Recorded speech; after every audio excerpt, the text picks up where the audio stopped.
નાસિરનગર demolition વિવાદ હજુ પણ પૂર્ણ થવાનું નામ લેતો નથી। ઘટનાના 22 દિવસ બાદ સુરત મહાનગરપાલિકાના કમિશનરે સ્વીકાર કર્યો છે કે ડિમોલેશનની કાર્યવાહી પાલિકાના અધિકારીઓ દ્વારા જ કરવામાં આવી હતી। સ્થાનિકોના આક્ષેપ મુજબ કોઈપણ પ્રકારની પૂર્વ નોટિસ આપ્યા વિના પાલિકાના અધિકારીઓએ ગેરકાયદેસર રીતે ડિમોલેશન કર્યું હતું, જેના કારણે નાસિરનગરના અનેક પરિવારો નિરાધાર બન્યા છે। ચોમાસાની ઋતુ દરમિયાન જ લોકોને બેઘર કરવામાં આવતા તેઓને ભારે હાલાકીનો સામનો કરવો પડી રહ્યો છે।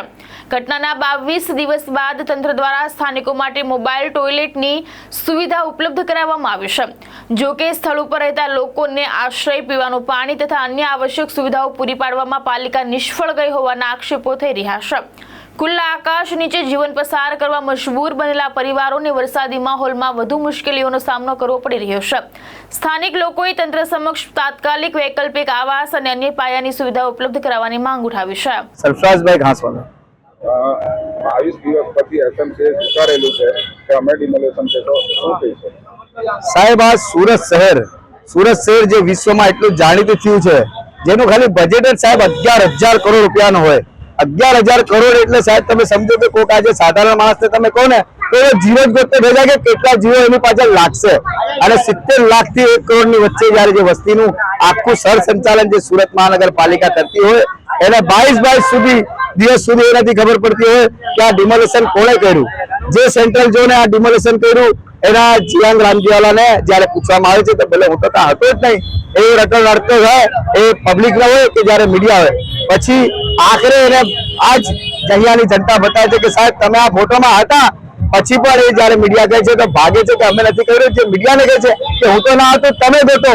આવી વાર્તો કરીને રોજ એક નવું સસ્પેન્સ થ્રિલર આવતું જાય। જે રીતના એક અબ્બાસ મસ્તાનની પિક્ચર ચાલતી હોય કે જેની અંદર રોજ એક નવું સસ્પેન્સ ચાલતું હોય, તો 22 દિવસ સુધી આ સસ્પેન્સ ચાલ્યું।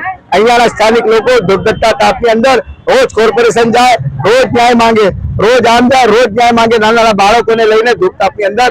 આખરે 22 દિવસ પછી જયારે ટોટો બોલે એમ સુરત મહાનગરપાલિકાના કમિશનર બોલે છે કે હા, આ ડિમોલેશન સુરત મહાનગરપાલિકાના સેન્ટ્રલ ઝોને જ કર્યું છે।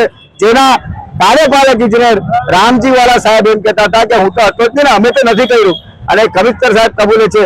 તો જોવું એ છે કે એક જ સુરત મહાનગરપાલિકા એની અંદર કામ કરતા કમિશનર અને કાર્યપાલક એક હા પાડે એક ના પાડે તો લોકો બી સબ છે કે આ શું થઈ રહ્યું છે। 22 દિવસ સુધી જયારે 22 દિવસ પછી જયારે એક આ મોબાઈલ ટોયલેટ વાન આપે છે કબૂલ્યા પછી, તો તમે જયારે નારી શક્તિની વાત થતી હોય, જયારે બાળકોની વાત થતી હોય, જયારે મહિલાઓની વાત થતી હોય, જયારે યુવાઓની વાત થતી હોય, ત્યારે આ તમે એક મોબાઈલ ટોયલેટ વાનની ઓકાત એને 22 દિવસ પછી તમે વ્યવસ્થા કરો। જ્યારે અમારું એક ડેલિગેશન, અમારા આગેવાનોનું ડેલિગેશન અસલમભાઈ સાયકલવાળા, હર્ષદભાઈ જરીવાલા જેવા લોકોનું સોળભાઈ જાય છે, કલેક્ટરને કહે છે કે સાહેબ હવે તો શરમ આવી જોઈએ કે 22 દિવસ સુધી તમે મોબાઈલ ટોયલેટ વાન નથી આપી શકતા। ત્યારે આ ટોયલેટ આવે છે। પણ બીજી વસ્તુ અમે કહેવા માંગીએ છીએ કે કમિશનર સાહેબે તો સ્ટેટમેન્ટ આપી દીધું, અમારે એ જોયું છે કે આ સ્ટેટમેન્ટ આપ્યા પછી આ ડિમોલેશન કોઈ પણ જે સંવિધાનિક કાર્ય પદ્ધતિ છે એને અમલવારી કર્યા વગર કરવામાં આવ્યું છે।